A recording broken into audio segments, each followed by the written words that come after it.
My name is Giuliana Manzin and I'm working at the ILL since about 15 years, and I'm working in the Detector group, and where we are producing and maintaining all the detectors of the ILL. What we have here is the contribution of the ILL to the current detector JRA of the NMI3 program. This is a detector, is in fact a prototype of a detector for a GSPC, where GSPC stands for Gaseous Proportional Scintillator Counter.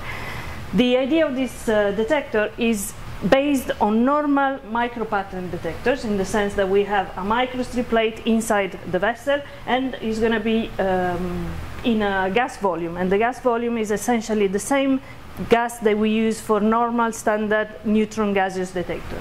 The difference between this prototype and a normal neutron detector is that we, instead of reading out the charge that is created by the interaction of the neutrons with the gas, we're going to be reading out the light.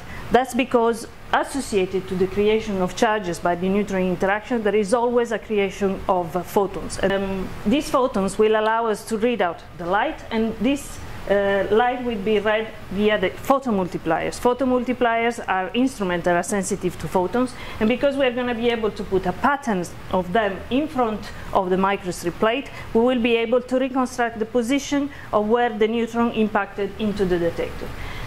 So instead of having a normal vessel, which will be only metallic, this vessel will have a window, a glass window that you can see here. Is a 30 by 30 centimeter window, 5 millimeter thick, that will allow the photons to go through.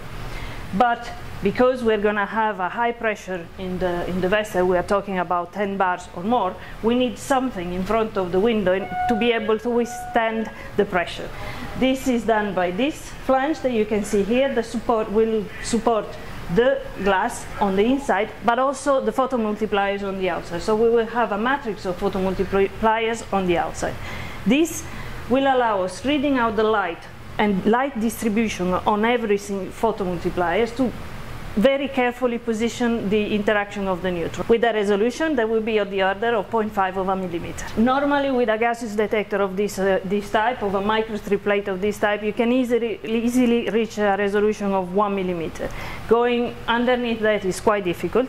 That's why we decided to explore this possibility, because in general, using the matrix of photomultiplier, you can get a resolution that is much better than the pitch of the structure that is on the microstrip plate.